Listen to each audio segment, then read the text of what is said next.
Muy buenas tardes para todos y sean ustedes bienvenidos a su canal de filosofía. El día de hoy nos adentraremos en la historia del Donbass. Vamos a comprender los fundamentos históricos del conflicto entre Rusia y Ucrania a partir del relato histórico en las provincias de Donetsk y de Lugansk. Aprovecho para comentarles que el día 20 de abril la Fundación Universitaria Claretiana va a estar ofreciendo un conversatorio sobre historia y cultura rusa.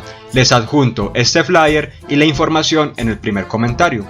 Donbass es una ancestral región minera de Ucrania oriental emplazada en una extensa porción terrestre que abarca el área entre el valle del Donetsk y el río Dnieper.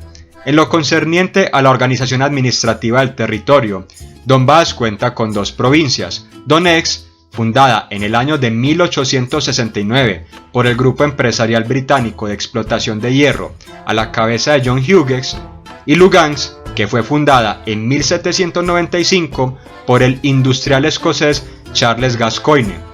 Los amplísimos caminos construidos con miras al tráfico de mercancías provenientes de la actividad minera van desde Ucrania hasta Rusia. Estos se extienden desde el Oblast de Dnipropetrovsk de Ucrania a través del Donbass central y cruzan la frontera entre Ucrania y Rusia en el este hacia el Oblast de Rostov-Kaya en Rusia.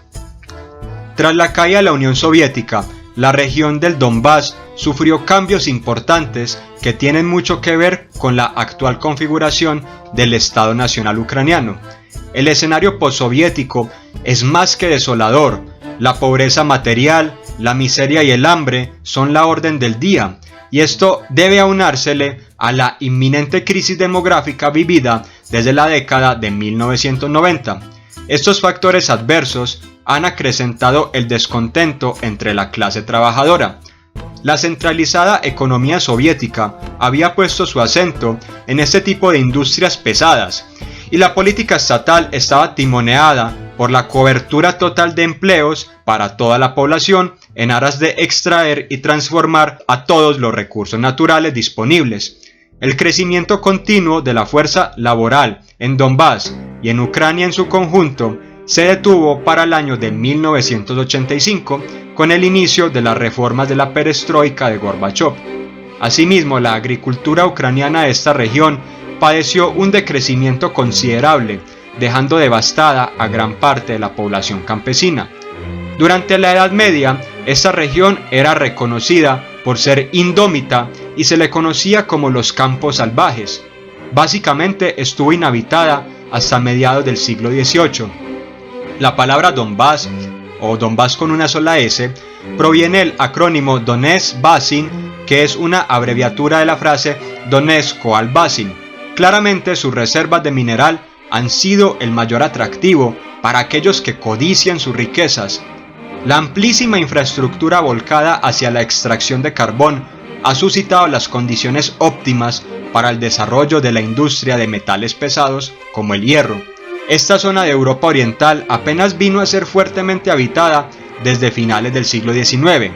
Durante centurias fue el hogar de paso de grupos nómadas y seminómadas como hunos, tártaros, turcomongoles y búlgaros, aunque hay que afirmar que hacia 1676 los cosacos del Don ya habían establecido un lugar de residencia permanente que tenía una actividad económica medianamente importante gracias a las reservas de sal de la zona. A lo largo del siglo XVIII, el Donbass estuvo dominado por la influencia de los cosacos de origen ucraniano y el Kanato turco establecido en Crimea. Las campañas militares llevadas a cabo desde la época de la zarina Catalina II decantaron en la anexión del territorio al Imperio ruso. A partir de ese momento, rusos, serbios y griegos empezaron a migrar hacia la zona. La revolución industrial, que empezó a brotar en Europa con un ritmo vertiginoso desde finales del siglo XVIII y principios del siglo XIX, se nutrió del sumamente necesario carbón que se exportaba desde el Donbass. Desde mediados del siglo XIX, el gran nivel de tecnificación que coadyuvó a la explotación del carbón propició los cimientos para un dramático ascenso poblacional y la estructuración de asentamientos rusos. La fundación de Donetsk se dio en el año de 1869 de la mano del hombre de negocios e industrial galés John Hughes. Esta estaba ubicada en la antigua capital cosaca de Zaporozhian de Oleg Kashindrivka. Toda una ciudad pasó a llamarse Yusovka en honor a Hughes, quien construyó una acería allí.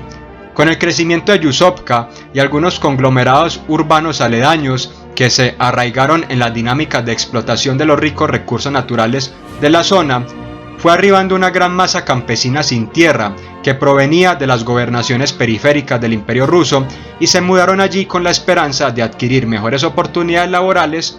Yusovka más tarde fue rebautizada como Donetsk por la Unión Soviética en 1924.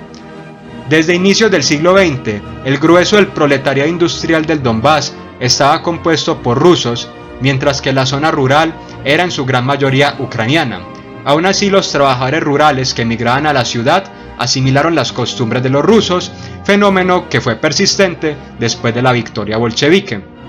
En 1917 existió el intento de inaugurar una experiencia socialista en la región del Donbass, con la proclamación de la República Socialista Soviética de Donetsk con capital en Kharkov. En 1918 se consolidó la República Popular Ucraniana y su sucesora fue la República Ucraniana, que fue ayudada por el Imperio Alemán y el Imperio Austrohúngaro. El Donbass fue introducido en la República Socialista Soviética de Rusia tras la Guerra Civil Rusa, que acabó con las amenazas del Ejército Blanco y las potencias imperialistas occidentales. Los cosacos de la región fueron objeto de una campaña llamada descosaquización entre 1919 y 1921. Los planes quinquenales llevados a cabo por Stalin tenían como finalidad embarcar a la Unión Soviética a un arduo proceso de industrialización, y consecuentemente el campo debería ser sometido, al menos bajo esta perspectiva, a la colectivización.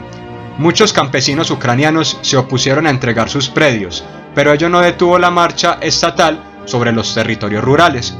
En 1935, el obrero de las minas Alexei Stajanov fue aclamado fervientemente por el stalinismo gracias a que maquinó algunas propuestas para mejorar el rendimiento en el trabajo en las minas. Con el estallido de la Segunda Guerra Mundial, Hitler ambicionó los ricos recursos de esta zona para solventar sus intereses de expansión imperialista. La operación Barbarroja precisaba de una enorme cantidad de materiales humanos y de recursos de la naturaleza para llevarse a cabo. En consecuencia, la región sufrió mucho bajo la ocupación nazi durante 1941 y 1942. Miles de trabajadores industriales fueron deportados a Alemania y obligados a trabajar en fábricas. Solo en el Oblast de Donetsk, 279.000 civiles murieron durante el transcurso de la ocupación. En lo que ahora es el Oblast de Lugansk, 45.649 murieron. La ofensiva estratégica de Donbass de 1943 por parte del Ejército Rojo resultó en el regreso de Donbass al control soviético. Es importante destacar el rol protagónico que desempeñaron las mujeres de Donetsk en la expulsión de los nazis. Su aguerrida resistencia durante y tras la guerra hizo factible la reactivación económica de la región.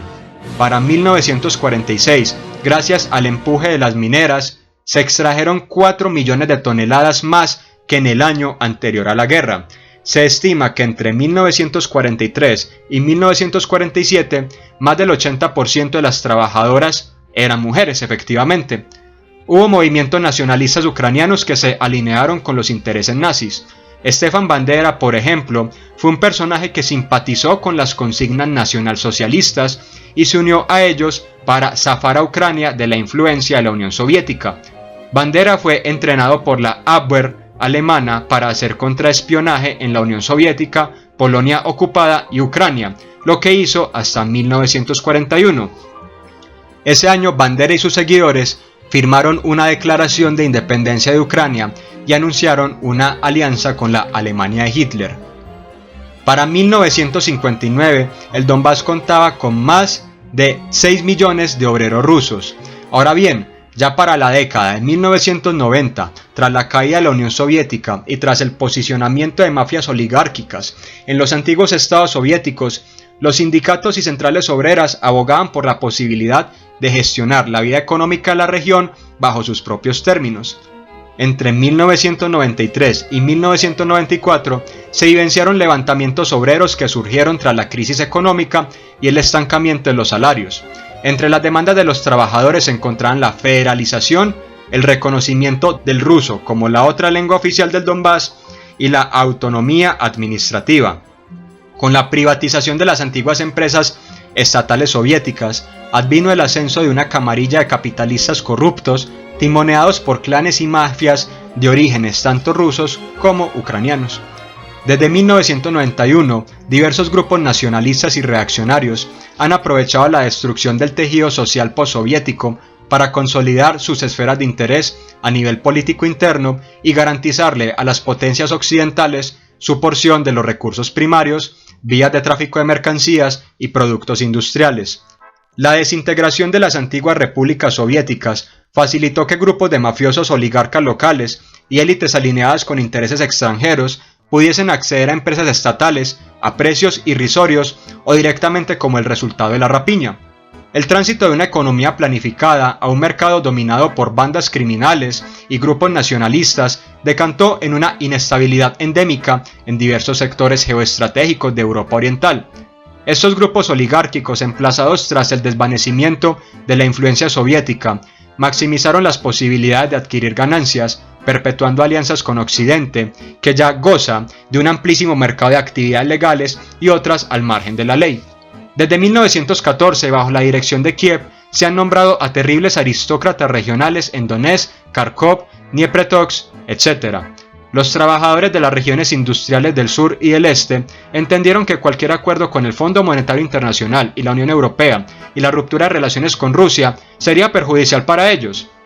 Para la entrada ucraniana al escenario internacional en este tipo de organizaciones y mancomunidades comerciales, el Fondo Monetario Internacional exigía y exige una serie de medidas como el levantamiento de las subvenciones al precio del gas para la calefacción, los despidos masivos de funcionarios, la congelación de salarios y de las pensiones, etc. Las protestas estudiantiles organizadas para obligar al presidente Viktor Yanukovych y al primer ministro Mykola Azarov a firmar un acuerdo de asociación con la Unión Europea se convirtieron en una revolución, entre comillas, que derrocó al gobierno y desató una contrarrevolución en la región oriental del Donbass, en Ucrania, para el año de 2014.